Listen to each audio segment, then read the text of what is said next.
O vídeo de hoje é para falar sobre o texto da MP 927, que já foi aprovada na Câmara de Deputados no último dia 16 de junho e que já foi encaminhada ao Senado Federal, porque existe uma pressa muito grande dos nossos parlamentares em aprovar uma legislação que é absolutamente destrutiva à classe trabalhadora e que nada diz sobre garantia contra a despedida, nada diz sobre melhoria nas condições de trabalho, nada diz sobre redução de jornada ou transferência efetiva de renda, ou seja, nada diz acerca de medidas que efetivamente poderiam enfrentar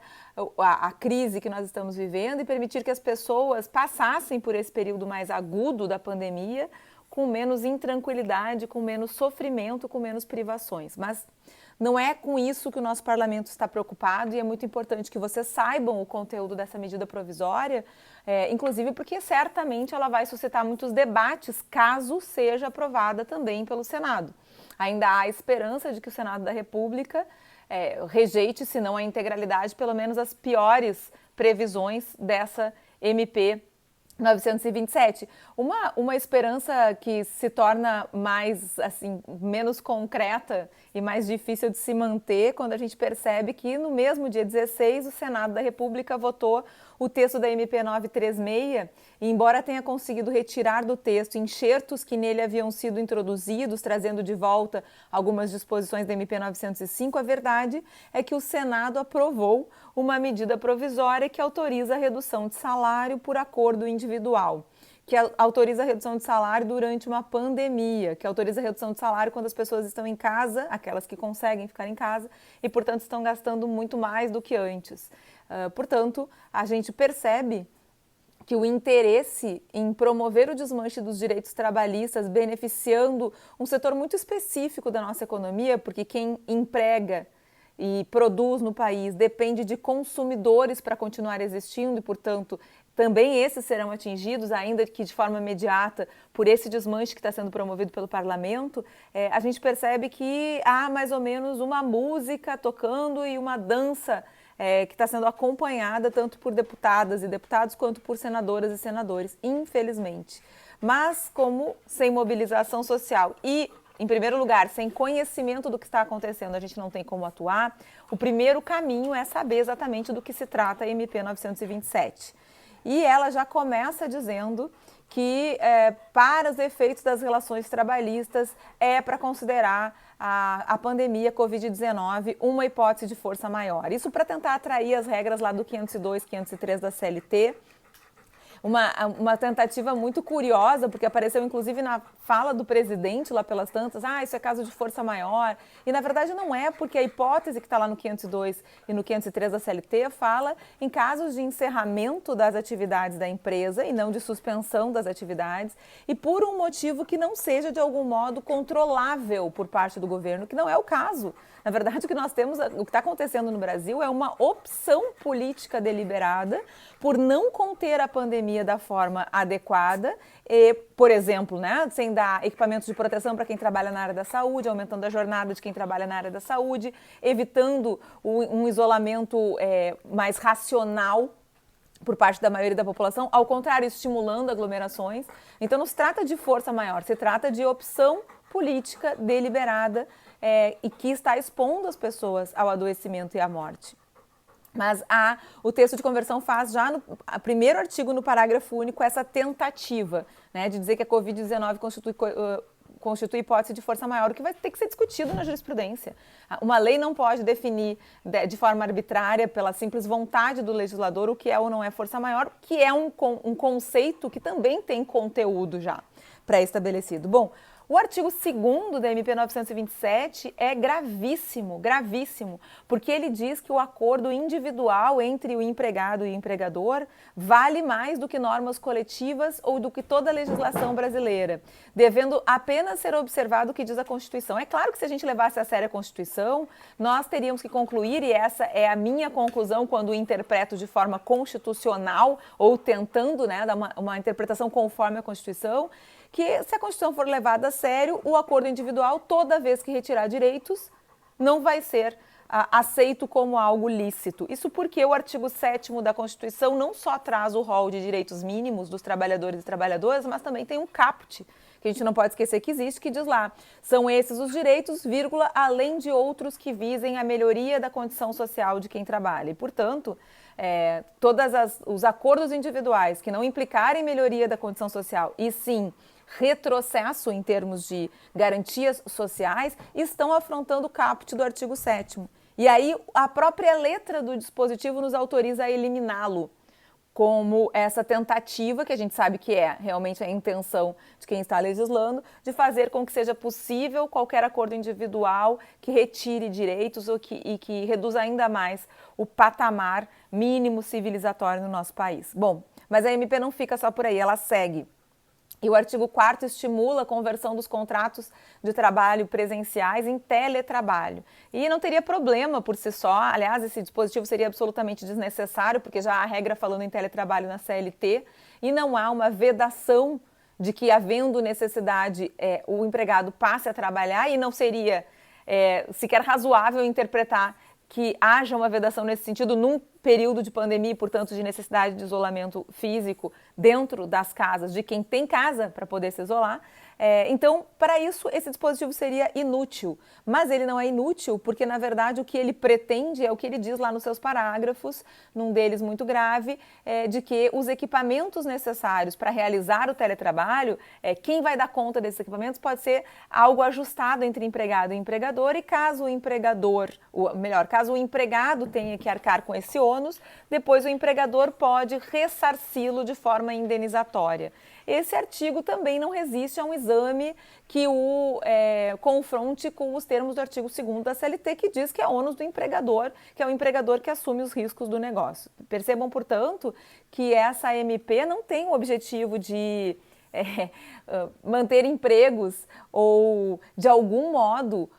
regulamentar de forma emergencial um momento atípico. Ao contrário, na verdade, ela está simplesmente dando continuidade a uma agenda de alterações legislativas no sentido da fala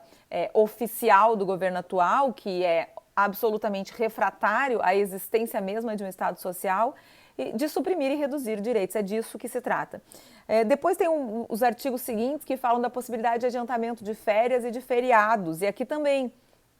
em princípio, não teria problema adiantar as férias.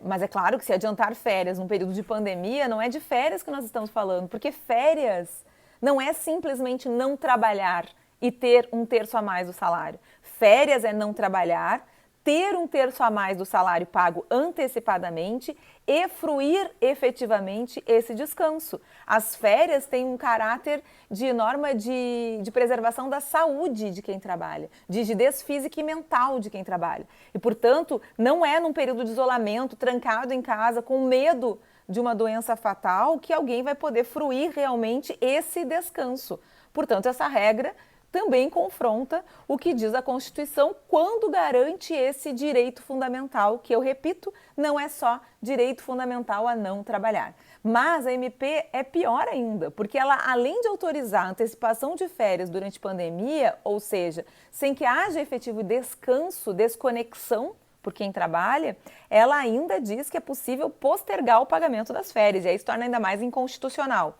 porque diz que é possível adiantar as férias e pagá-las posteriormente. Que férias são essas, né? Na verdade, é a dispensa ao trabalho obrigatória em função do isolamento social que está sendo repassada para a conta do trabalhador numa atitude absolutamente perversa e contrária à ordem constitucional. Depois, no artigo 14,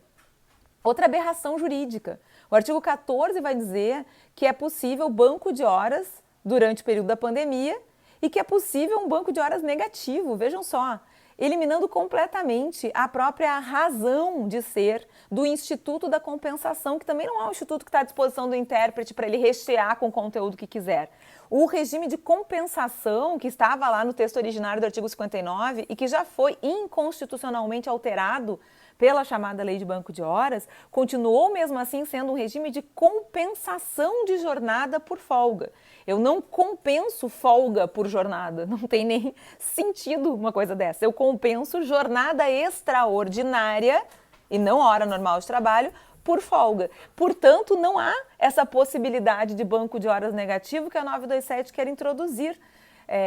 O que na verdade se pretende aqui? Que o empregado que não pode ir trabalhar, não é que ele não quer, não é que ele está de folga, ele não está passeando, ele não está se divertindo. Ele está em casa em isolamento em razão da pandemia, e o que o artigo está dizendo é que o empregador pode considerar isso como horas que ele está devendo.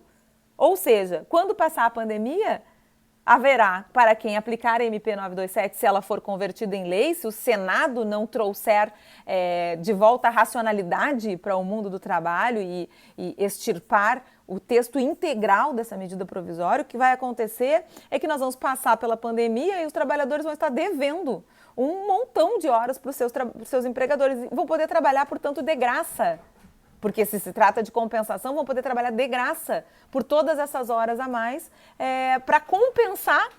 o isolamento social, que eles não provocaram, que eles não estão fazendo ser pior do que é, ao contrário, que deliberadamente o governo está fazendo ser um momento muito pior do que poderia ou do que deveria ser. Bom, mas tem mais, gente. Também suspende fiscalização do trabalho durante o período de pandemia, como se fosse possível tomar trabalho de qualquer modo.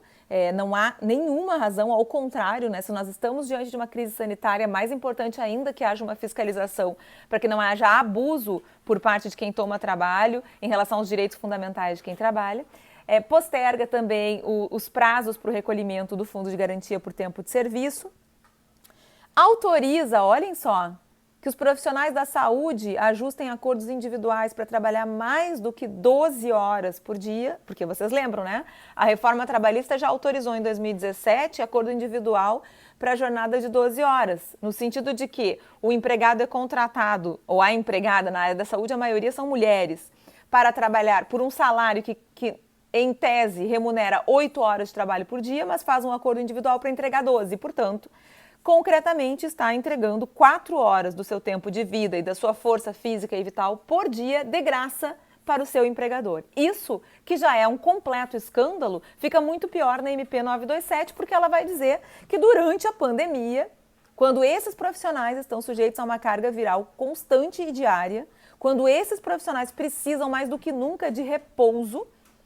de desconexão, para seguirem atuando e darem conta das nossas vidas durante esse período de pandemia, pois o que a MP vai dizer é que eles podem ajustar acordo individual, prorrogando esse prazo para mais do que 12 horas por dia, de modo a ter uma verdadeira sociedade de zumbis, em que essas pessoas que estão salvando as nossas vidas vão passar praticamente a totalidade do tempo em que estão acordadas, ou se deslocando para o trabalho, ou dentro de um ambiente hospitalar e, portanto, absolutamente agressivo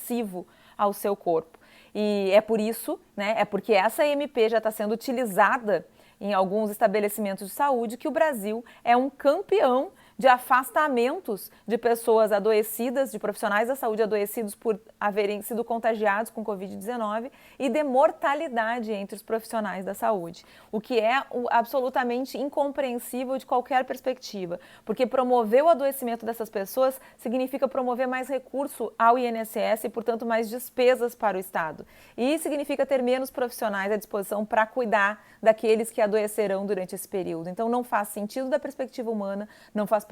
sentido da perspectiva social e sanitária, não faz sentido da perspectiva econômica.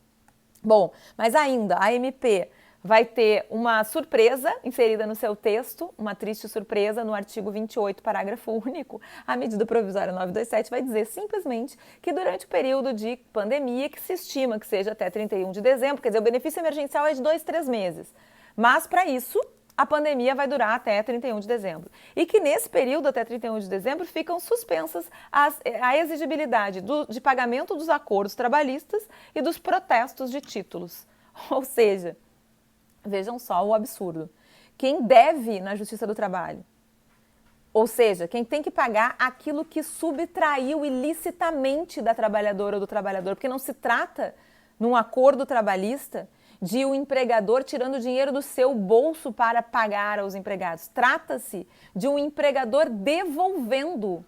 o dinheiro que ilicitamente tomou daquele que lhe foi útil enquanto ele explorou a força de trabalho, enquanto manteve-se o vínculo de emprego. Então, se há um acordo trabalhista, não esqueçamos, uma sentença, então, né, uma decisão de mérito irrecorrível, que determina o pagamento de um valor por mês, o que justifica essa suspensão?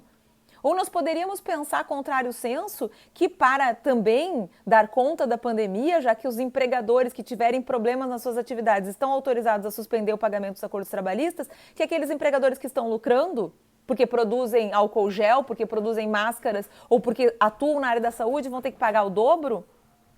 Será que é possível fazer esse raciocínio? Percebam o quanto esse raciocínio é dissociado da realidade e tem o único objetivo de beneficiar o mau empregador, o empregador que foi inadimplente e que, portanto, teve que ter contra si ajuizado uma demanda trabalhista para então ressarcir os danos que causou. E essa é uma regra que, de novo, por qualquer perspectiva que se olhe, especialmente sob a perspectiva do bom empregador, daquele sujeito que empreende e cumpre os seus deveres e obrigações, uma regra como essa é um estímulo ao inadimplemento de direitos que a Constituição considera direitos fundamentais, então é muito grave. E, por fim, tem ainda o artigo 30 que vai dizer que não se aplica ao teletrabalho regras da CLT que seriam aplicadas ao telemarketing, certamente querendo afastar a possibilidade de interpretação jurisprudencial que dê a esses trabalhadores o direito ao descanso, às pausas e a uma jornada mais reduzida. Claro que tudo isso ainda tem que passar pelo Senado, e eu repito, é importante que haja mobilização para que não passe, porque é um escândalo a MP 927, e mesmo que passe, vai passar pelo crivo do Poder Judiciário Trabalhista e pelo exame da constitucionalidade das suas normas. Mas, independentemente de tudo isso, é muito grave, simbolicamente, o momento que nós estamos vivendo, porque é grave demais que durante uma crise sanitária como essa da Covid-19, o nosso parlamento, em lugar de estar preocupado em garantir uma renda básica universal, em taxar grandes fortunas, em taxar templos religiosos, iates, lanchas, helicópteros, jet skis, sobre os quais não incide nenhum tipo de imposto, esteja preocupado justamente em aprovar a toque de caixa medidas provisórias que tornam ainda mais frágeis e desamparadas as pessoas que vivem do trabalho no Brasil, numa realidade em que a maioria absoluta da sociedade vive do trabalho que realiza. Então é importante ter conhecimento disso, conversar sobre isso e atuar, inclusive agora, nesse momento em que ainda pende de votação no Senado, para que mais esse ataque aos direitos trabalhistas não seja efetivado.